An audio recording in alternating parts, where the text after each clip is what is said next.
तो गाइस मैं हूं अंकित और आप दिख रहे हैं रेसलिंग फैंस नेटवर्क। शुरू करते हैं भाई अपनी बातों को हम लोग सबसे पहले WWE नाइट ऑफ चैंपियंस है। तो WWE वाले नाइट ऑफ चैंपियंस के लिए 27 जून को सऊदी अरेबिया जाने वाले हैं, लेकिन ऑब्वियस सी बात है भाई टेंशन है। ऐसा नहीं है कि सऊदी अरेबिया बिल्कुल क्लियर है, पहले भी भाई ऐसा कोई जाने का ज़्यादा फैंस का मन नहीं करता था यूएस वालों का वहाँ पे। एंड अब तो उनको रीजन मिल चुका है भाई इस पर हेट करना है, क्योंकि वहाँ पे अभी मिडल ईस्ट में भाई वॉर चल रही है। भले वो पहले जैसी नहीं है लेकिन still there are tension. News वगैरह आई थी कि सऊदी वालों ने भी शायद अटैक किया कहीं पे, तो कुछ तो ऐसा चल रहा है। लेकिन इसके बावजूद WWE वाले वहां से बैकआउट करने की नहीं सोच रहे हैं। PW इंसाइडर की नई अपडेट निकल के सामने आई है एंड इनका कहना है कि WWE वाले मॉनिटर कर रहे हैं सिचुएशन को। ऐसा नहीं कि नहीं कर रहे हैं, मॉनिटर कर रहे हैं, लेकिन इसका मतलब ये नहीं है कि वो बैकआउट करेंगे। WWE वालों के फिलहाल कोई भी प्लान्स नहीं है कि वो बैकआउट करे सऊदी अरेबिया से। एंड WWE वालों को लगता है कि बिल्कुल सेफ है वहां पर जाना। शायद सऊदी से उनको श्योरिटी मिली होगी या फिर कुछ तो होगा, लेकिन WWE वाले सोचते हैं, मानते हैं कि सऊदी जाने में कोई भी खतरा नहीं है। हालांकि ये बहुत ही कॉन्फ्लिक्टिंग लगता है सुन के, बिकॉज एक तरफ ये कहते हैं कि सऊदी जाने में कोई भी खतरा नहीं है,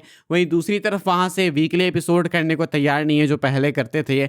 तो ऐसा क्यों है भाई? आप भी वहां से क्यों तुरंत भागना चाहते हो? पैसों की डील देखो बहुत मैसिव है, बहुत पैसे इनको मिलते हैं, डील भयंकर है, इसीलिए इनको जाना भी होगा। लेकिन चाहे तो इवेंट को पोस्टपोन किया जा सकता था, इसकी जगह किसी दूसरे इवेंट को किया जा सकता था, लेकिन WWE वाले वो सब नहीं करना चाह रहे हैं। एंड इसके पीछे का रीजन है कि उनको लगता है कि कोई टेंशन वाली बात नहीं है।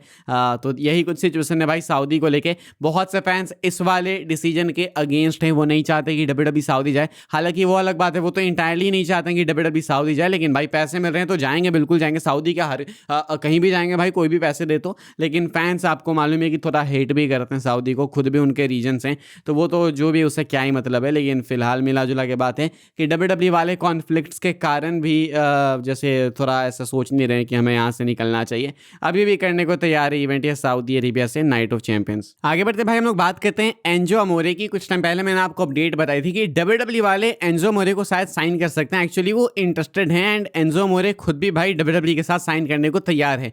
ऐसे में भाई एक नई अपडेट निकल के सामने आई है जो कि ऐसे गारंटी देती है कि हाँ एंजो अमोरे WWE के अंदर आएंगे। अपडेट क्या है मैं आपको बता देता हूँ भाई। अपडेट निकल के सामने आई है फॉल्स फिनिश की तरफ से एंड कहा जा रहा है कि false finish has learned that former WWE cruiserweight champion Enzo Amore has been at the WWE performance centre recently and was there yesterday ahead of NXT। Yes बोल रहा था मैं।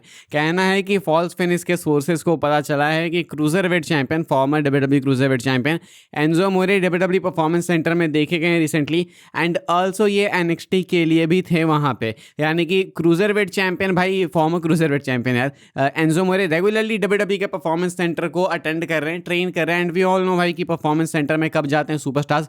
जब उनको WWE में अपना इन रिंग रिटर्न जल्दी ही करना होता है। यानी कि बिल्कुल रेडी होंगे एंजो अमोरे, बस फाइनल चेकअप्स ले रहे होंगे एंड ट्रेन कर रहे होंगे अपने WWE रिटर्न के लिए। एक कहानी मैं आपको बताता हूँ, अगर आपको नहीं याद, कि एंजो अमोरे के साथ एक और क्या कंट्रोवर्सी हुई थी। इनको किसी फेक रेप केस में फंसाया गया था, मतलब किसी लड़की ने इन पे फालतू के इल्जाम लगाए थे एंड WWE ने भी भाई उस लड़की पे बिलीव कर लिया था एंड एंजो अमोरे की जॉब चली गई थी। बाद में पता चला कि वो लड़की झूठ बोल रही थी, यानी कि एंजो अमोरे का करियर भाई खतरे में आ गया था इसके कारण। तो ऐसे में एंजो को अपॉर्चुनिटी डेफिनेटली मिलनी भी चाहिए WWE में आने की। एंड आई डोंट नो ये कितना चलेंगे कितना नहीं चलेंगे। आज के WWE पहले वाली WWE से काफ़ी अलग है, लेकिन एक सिमिलरिटी है कि पहले भी लोग कैच फ्रेजेस पे पागल हो जाते थे एंड स्पेशली एंजो के, एंड आज तो डबल पागल हो गए, यीट ये पता नहीं क्या क्या भाई। तो ऐसे में एंजो अमोरे परफेक्टली उस वाली कैटेगरी में फिट आते हैं। क्राउड को वो अपने साथ चैंट करा सकते हैं, कैच फ्रेजेस बुलवा सकते हैं। तो WWE वाले शायद इसलिए भी इनको लाना चाहता हूँ। एंड अब तो ज़्यादा डाउट की बात भी नहीं है, लगता है कि कंफर्म ही है कि आने वाले हैं। परफॉर्मेंस सेंटर में आ गए हैं तो मतलब आ ही गए एक तरीके से।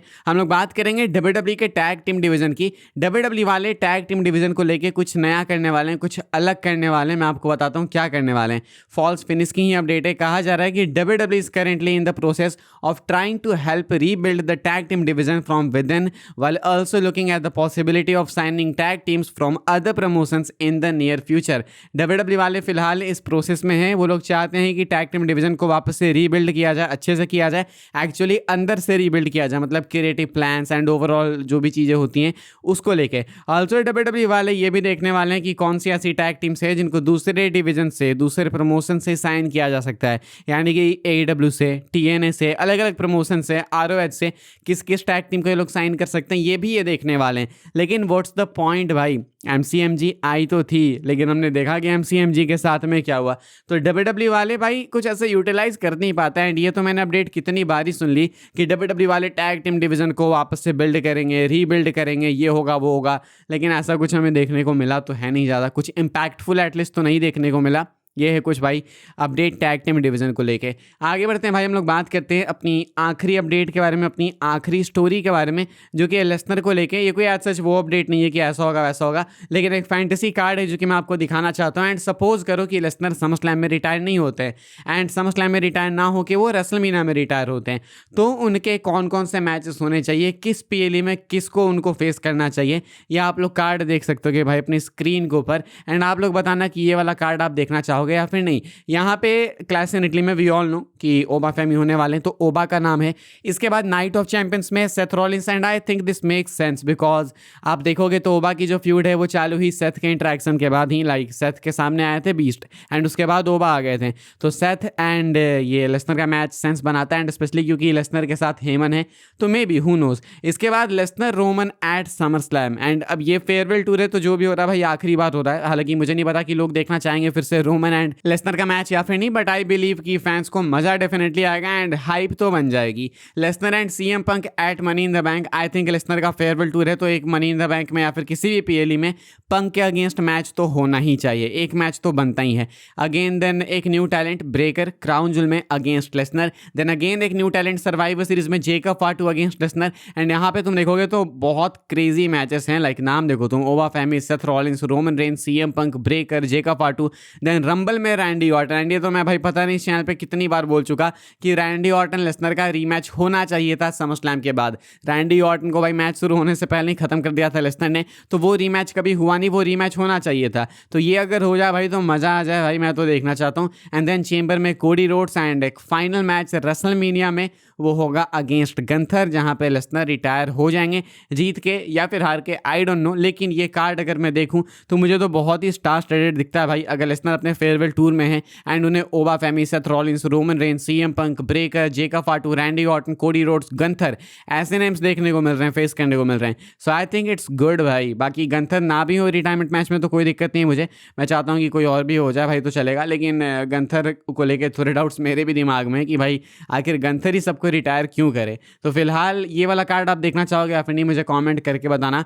अभी के लिए बस यही सारी अपडेट थी। आई होप आपको इन्फॉर्मेशन मिली हो तो वीडियो को लाइक कीजिएगा, शेयर कीजिएगा भाई लोग, एंड सब्सक्राइब कीजिएगा चैनल को, ताकि आने वाले टाइम के अंदर आपको और भी ऐसे ही WWE की न्यूज़ इन्फॉर्मेशन सबसे पहले देखने को, जानने को मिलते रहे। फॉलो कर सकते हैं आप लोग मुझे इंस्टाग्राम एंड ट्विटर पर, लिंक आपको मिलेगी डिस्क्रिप्शन में। ज्वाइन कर सकते हैं व्हाट्सएप चैनल को, उसके भी लिंक है डिस्क्रिप्शन में। मिलूंगा मैं आपसे अगली वीडियो में जल्दी ही, तब तक के लिए goodbye, thanks for watching.